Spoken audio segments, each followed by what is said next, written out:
পানির ন্যায্য হিস্সার দাবিতে তিস্তা পারে গণপদযাত্রা, যোগ দিয়েছে হাজারো মানুষ। মহাপরিকল্পনা বাস্তবায়নের দাবি। বর্ষাকালে এমন পানি ছাই দেয়, নদীর ভাঙনেতে ঘর বাড়ি ভাঙি, সব জমি জায়গা সব নষ্ট হয়ে যায়। ৪৮ ঘন্টা আমরা অবস্থান করতেছি যে আমাদের এই তিস্তা মহাপরিকল্পনা যেন বাস্তবায়ন হয়। নদীকে খাল দেখিয়ে নাটোরে উন্নয়ন প্রকল্প, অবৈধভাবে বড়ালের মাটি বিক্রির অভিযোগ ঠিকাদারের বিরুদ্ধে। বরিশাল বিশ্ববিদ্যালয়ে ভিসি প্রফেসর দ্বন্দ্বে শিক্ষা কার্যক্রম ব্যাহত, ক্যাম্পাস অস্থিতিশীল করার অভিযোগ পরস্পরের বিরুদ্ধে। এখনো একাডেমিক যে দায়িত্ব আমার, সেই দায়িত্ব আমি পালন করতে পারছি না। এই পর্যন্ত যারা নিয়োগ পেয়েছেন, শিক্ষক, কর্মকর্তা, কর্মচারী এবং যারা শিক্ষার্থী, তারা সবাই ফ্যাসিস্ট আমলের।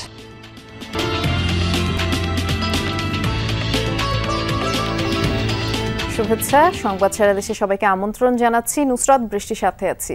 শিরোনামগুলো শুনছিলেন, যেমনটি জানালাম প্রথম শিরোনামে। তিস্তা ব্রিজ থেকে গণপদযাত্রা শুরু হয়েছে। নদীর পানির ন্যায্য হিস্সা আদায় এবং তিস্তা মহাপরিকল্পনা বাস্তবায়নের দাবিতেই এই পদযাত্রা, যা লালমনিরহাট প্রান্ত থেকে শুরু হয়ে রংপুরের কাউনিয়া বাজারে শেষ হবে। আজ তিস্তা অববাহিকার 11টি পয়েন্টে জড়ো হয়েছেন রাজনৈতিক নেতাকর্মীরা। নদী বাঁচানোর এই আন্দোলনে সামিল আছেন স্থানীয় কৃষক, শ্রমিক সহ হাজারো মানুষ।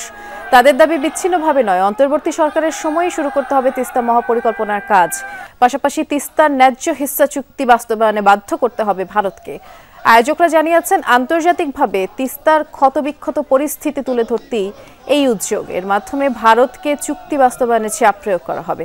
আজ সন্ধ্যায় জাগো বাহে তিস্তা বাঁচাই কর্মসূচির শেষ দিনে ভার্চুয়ালি যুক্ত হয়ে উত্তরাঞ্চলবাসীর উদ্দেশ্যে বক্তৃতা দেওয়ার কথা বিএনপির ভারপ্রাপ্ত চেয়ারম্যান তারেক রহমানের। তিস্তা বাঁচাও নদী বাঁচাও আন্দোলনে কালকে থেকে আমরা সারাদিন সারারাত ছিলাম। আমরা নিজেই খাদ্য সংগ্রহ যাহা কিছু দেওয়ার মতো আমরা মানুষকে খাওয়াচ্ছি। বর্ষাকালে এমন পানি ছাই দেয়, তাতে নদীর ভাঙনেতে ঘর বাড়ি ভাঙি, সব জমি জায়গা সব নষ্ট হয়ে যায়। ন্যায্য হিস্সা যতক্ষণ পর্যন্ত আদায় হবে না, ততক্ষণ পর্যন্ত আন্তর্জাতিকভাবে আইনি প্রক্রিয়ার মধ্যে আমরা তিস্তার ন্যায্য হিস্সা আদায় করব। এই কর্মসূচির বিস্তারিত জানাবেন সহকর্মীরা। প্রথমেই যাচ্ছি সহকর্মী সাইফুদ্দিন রবিনের কাছে। তিনি এই যে গণপদযাত্রা কর্মসূচি, এর সাথেই ছিলেন, লালমনিরহাটে আছেন এই মুহূর্তে। রবিন, আপনি তো এই পদযাত্রা কর্মসূচি যখন শুরু হয়েছে, আপনাকে এর আগের সংবাদেও দেখেছি, সাথেই ছিলেন। এই আয়োজনে অংশ নেওয়ারা কি বলছেন, একটু বিস্তারিত করে জানাবেন, যেহেতু আজই এই কর্মসূচির শেষ দিন।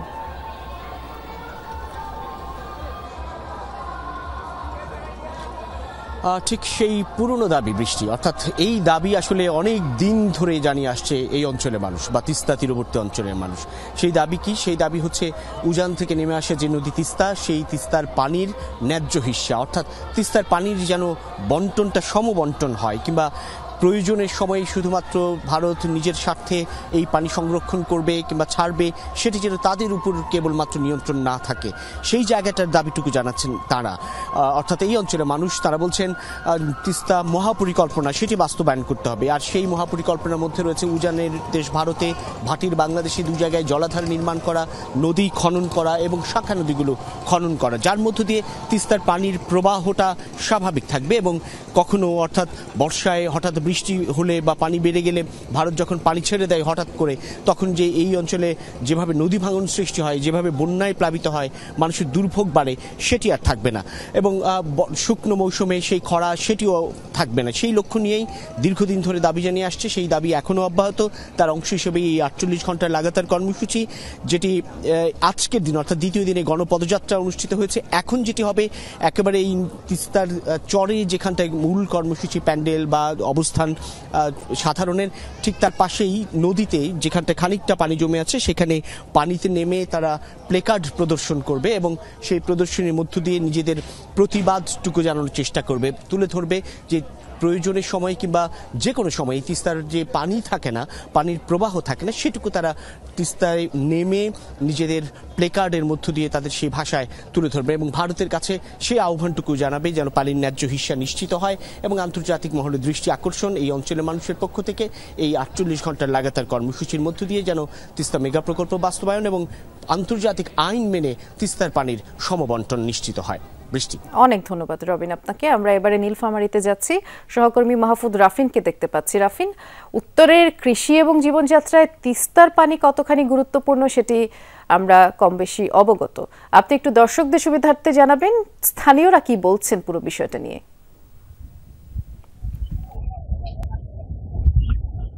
বৃষ্টি, তিস্তার পানি উত্তরের কৃষিজ এবং জীবনযাপনের জন্য অত্যন্ত গুরুত্বপূর্ণ। এখানকার মানুষ আসলে তিস্তার পানি করে একটা মাতৃদুগ্ধের সাথে তুলনা করে। মাতৃদুগ্ধ ছাড়া সন্তান যেভাবে সবল হয় না, ঠিক একইভাবে তিস্তার পানি ছাড়া কিন্তু উত্তর অঞ্চলের চাষাবাদ, বিশেষ করে চলতি মৌসুমের যে চাষাবাদ, সেটি কিন্তু অনেকটাই দুর্বল। তিস্তার পানি না থাকার কারণে কিন্তু আমাদের এই অঞ্চলের চাষাবাদে অনেকটা কিন্তু ব্যাহত হচ্ছে। কারণ এই তিস্তার পানি চলতি মৌসুমে 10,000 কিউসেক প্রয়োজন, যেটি ভারত থেকে আসে, কিন্তু ভারতের গজলডোবা বাঁধ, সৌর বিদ্যুৎ প্রকল্প সহ নানাবিধ প্রকল্পের কারণেই কিন্তু এই উত্তরের অঞ্চলে মানুষ পানি পাচ্ছে না। তিস্তা কিন্তু অনেকটা মরুকরণের দিকে।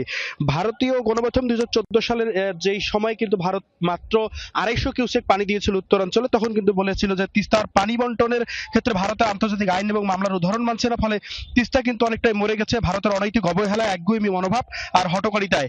তিস্তা তীরবর্তী এবং আশেপাশের মানুষের প্রকৃতি কিন্তু অনেকটা রুক্ষ হয়ে আসছে। তলদেশে এই তিস্তা পাড়ের মানুষ কিন্তু বলছে তারা এই পানির ন্যায্য হিস্সা চায় এবং একইভাবে এই তিস্তা মহাপরিকল্পনা বাস্তবায়ন দাবি অন্তর্বর্তীকালীন সরকারের কাছে করছে। এটি আসলে গতকাল থেকে যে আন্দোলন চলছে, অবস্থান কর্মসূচি, তারই লক্ষ্য। বৃষ্টি, অনেক ধন্যবাদ আপনাকে রাফিন। আইন শৃঙ্খলা পরিস্থিতির উন্নতি ও দ্রুত নির্বাচনের রূপরেখা ঘোষণা সহ বিভিন্ন দাবিতে যশোরে সমাবেশ করছে জেলা বিএনপি। আমাদের সহকর্মী জাহিদ হাসান এ বিষয়ে খোঁজ খবর রাখছেন, তিনি আমাদেরকে এ বিষয়ে বিস্তারিত জানাতে পারবেন। জাহিদ, শুনতে পাচ্ছেন নিশ্চয়ই? মির্জা ফখরুল ইসলাম বক্তব্য রাখবেন, আমরা যেমনটি শুনেছিলাম। কখন নাগাদ বক্তব্য রাখবেন? কেন্দ্রীয় নেতারা কোথায় আছেন?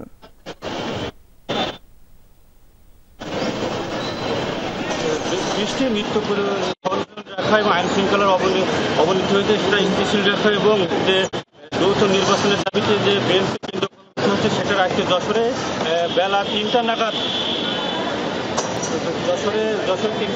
এখানে বক্তব্য রাখবেন বিএনপির আলমগীর। এই সমাবেশকে কেন্দ্র আমরা কথা বলবো বিএনপির একজন সাবেক যুগ্ম সাধারণ সম্পাদক মিজানুর রহমান খানের সাথে। কি ধরনের পরিস্থিতি এবং কি বার্তা দেবেন কেন্দ্রীয়? ধন্যবাদ আপনাকে। যে আপনি জানেন যে আমাদের বিশেষ করে 26 জুলাই ফ্যাসিস্ট বিদায়ের পরে বাংলাদেশে আমাদের যে এখন যে অবস্থান, সেটা হচ্ছে যে দ্রব্যমূল্যের ঊর্ধ্বগতি এবং মূল্যস্ফীতি বেড়ে গেছে, আইন শৃঙ্খলার অবনতি এবং সর্বশেষ আপনারা জানেন যে 16 বছর বিএনপি আন্দোলন করেছে একটি কথা, সেটা হচ্ছে আমার ভোট আমি দেবো, যাকে খুশি তাকে দেবো। মূলত কথা হচ্ছে গণতন্ত্র ফিরিয়ে আনা, ভোটের অধিকার ফিরিয়ে আনা। সেই 16 বছর আন্দোলনের চূড়ান্ত রূপরেখা হচ্ছে বৈষম্য। বৃষ্টি, যে দীর্ঘদিন পর যশোরে যে সমাবেশ হচ্ছে, নেতাকর্মীরা একজনের উজ্জীবিত আছে। বিকেল 3টা নাগাদ দলের মহাসচিব মির্জা ফখরুল আলমগীর বক্তব্য রাখবেন এবং কেন্দ্রীয় নেতৃবৃন্দ থাকবেন। বৃষ্টি, ধন্যবাদ। শুনছিলাম জাহিদ। নাটোরে নিয়ম নীতির তোয়াক্কা না করে বড়াল নদ খনন করছে বনপাড়া পৌর কর্তৃপক্ষ। শুধু তাই নয়, নদী সংশ্লিষ্ট কোনো দপ্তরের অনুমতি না থাকলেও নদীর মাটি বিক্রিও করা হয়েছে বলে অভিযোগ স্থানীয়দের। 2023-24 অর্থ বছরে দেশের 30টি পৌরসভায় পানি সরবরাহ ও স্যানিটেশন প্রকল্পের আওতায় জনদুর্ভোগ কমানোর স্বার্থে একটি খনন প্রকল্প নেওয়া হয়। সেই প্রকল্পে নাটোরের জিয়াখালের 3 কিলোমিটার অন্তর্ভুক্ত হয়, যার ঠিকাদারি প্রতিষ্ঠান খুলনার আমিন অ্যান্ড কোং। অভিযোগ উঠেছে এই প্রকল্পে বড়াল নদীর 5 কিলোমিটার অংশ খাল হিসাবে দেখিয়েছে বনপাড়া পৌরসভা। অবৈধভাবে বিক্রি হচ্ছে নদীর মাটি।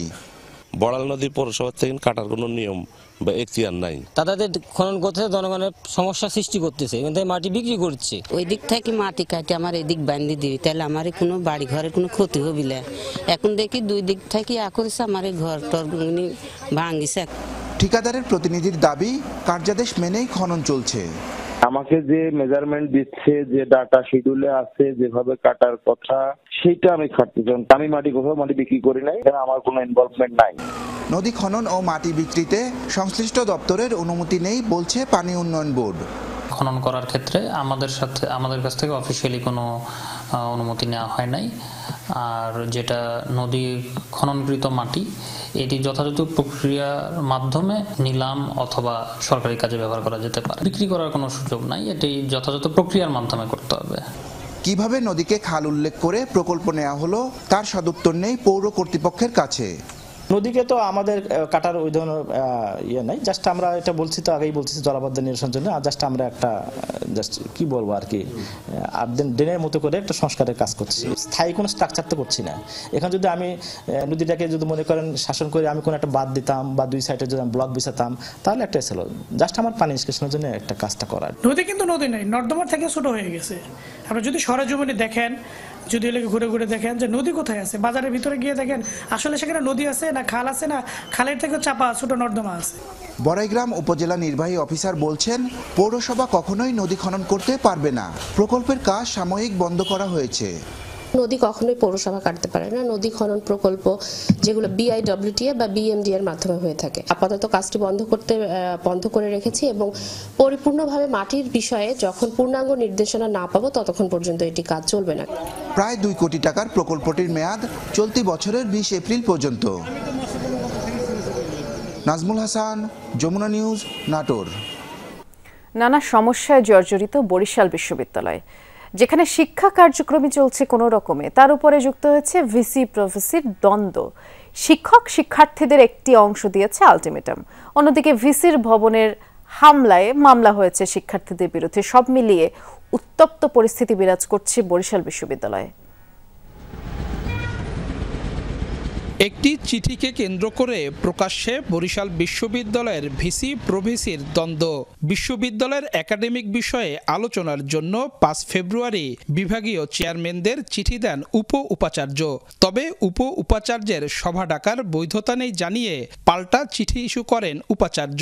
এমনকি ওই সভায় যোগ দেয়া চাকরির বিধি পরিপন্থী উল্লেখ করে 9 ফেব্রুয়ারি আরও একটি চিঠি দেয়া হয় চেয়ারম্যানদের। অন্য জায়গায় যাওয়া যাবে কি যাবে না এইরকম কোনো বিষয়, এইরকম ধরনের ভাষায় কখনো চিঠি আমি চোখে আমার পড়িনি। একাডেমিক অগ্রগতি জানানোর জন্য চেয়ারম্যানদের কাছে প্রভিসি চিঠি পাঠাতে পারবেন, এটা কেন বিধিসম্মত না আমি এখনো বুঝতেছি না।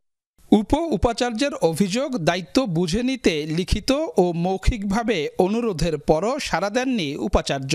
এখনো একাডেমিক যে দায়িত্ব আমার, সেই দায়িত্ব আমি পালন করতে পারছি না। উপাচার্য মহোদয়কে বারবার অনুরোধ করেছি। উপাচার্য হিসেবে যোগদানের 5 মাস পর 14 ফেব্রুয়ারি সিন্ডিকেট সভা ডাকেন ডক্টর সুচিতা শর্মিন। এর আগে কমিটি থেকে সরিয়ে দেয়া হয় 2 শিক্ষক প্রতিনিধিকে। এর প্রতিবাদে বিক্ষোভ ও ভাঙচুর করে শিক্ষার্থীদের একটি অংশ। সদ্য সাবেক সিন্ডিকেট সদস্যদের অভিযোগ, বেগম রোকেয়া বিশ্ববিদ্যালয়ের বিতর্কিত সাবেক রেজিস্ট্রারকে ট্রেজারার হিসেবে যোগদান করতে না দেয়ায় ক্ষেপেছেন ভিসি। রংপুর বিশ্ববিদ্যালয়ে এক্সটার্নাল পরীক্ষা কমিটি বলেন বা নানা ধরনের আপনার তদন্ত কমিটি বলেন, এগুলো হলেই বর্তমান যে ভিসি মহোদয় আছেন তো ওনাকে হচ্ছে এক্সটার্নাল হিসেবে রাখা হতো। তার মানে কলিমুল্লাহ সাহেব এবং বর্তমান ভিসি মহোদয় এবং সাবেক ট্রেজারার হিসেবে যাকে নিয়োগ দেওয়া হয়েছিল, তো ওনারা 3 জন মূলত মানে একই ফুলের 3 এটা বলা যায় আর কি। শিক্ষার্থীদের অভিযোগ, ফেসিবাদের দোসরদের পুনর্বাসন করছেন উপাচার্য।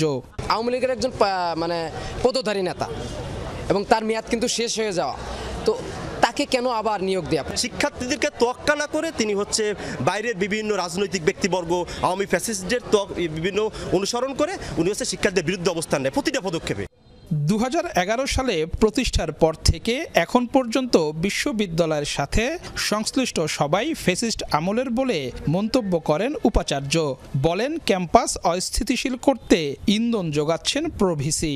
2011 সাল থেকে প্রতিষ্ঠিত, সেই সময় থেকে এই পর্যন্ত যারা নিয়োগ পেয়েছেন, শিক্ষক, কর্মকর্তা, কর্মচারী এবং যারা শিক্ষার্থী, তারা সবাই ফ্যাসিস্ট আমলের। ভিসি ভবনের গেট ভাঙচুরের ঘটনায় 17 শিক্ষার্থীর বিরুদ্ধে মামলা করেছে বিশ্ববিদ্যালয় প্রশাসন। মামলা এবং উপাচার্যের মন্তব্যের প্রতিবাদে বিক্ষোভ ও সংবাদ সম্মেলন করেছে শিক্ষক ও শিক্ষার্থীদের একটি অংশ। বরিশাল বিশ্ববিদ্যালয় প্রতিষ্ঠার 14 বছরে বিভিন্ন সময় নানা ইস্যুতে দ্বন্দ্বে জড়িয়েছেন উপাচার্য ও শিক্ষার্থীরা। অভিযোগ আছে এর পিছনে কলকাঠি নাড়ছেন শিক্ষক ও কর্মকর্তাদের একটি অংশ। সুযোগ বুঝে সুবিধাও নিচ্ছেন তারা, অথচ শিক্ষার্থীদের চাপে কোণঠাসা থাকছেন উপাচার্য। শিক্ষার্থীরাও ক্ষতিগ্রস্ত হচ্ছেন একাডেমিকভাবে। কাউসার হোসেন, যমুনা নিউজ, বরিশাল। সড়ক দুর্ঘটনায় গুরুতর আহত গণমাধ্যম কর্মী মাসুমা ইসলাম চিকিৎসাধীন অবস্থায় মারা গেছেন।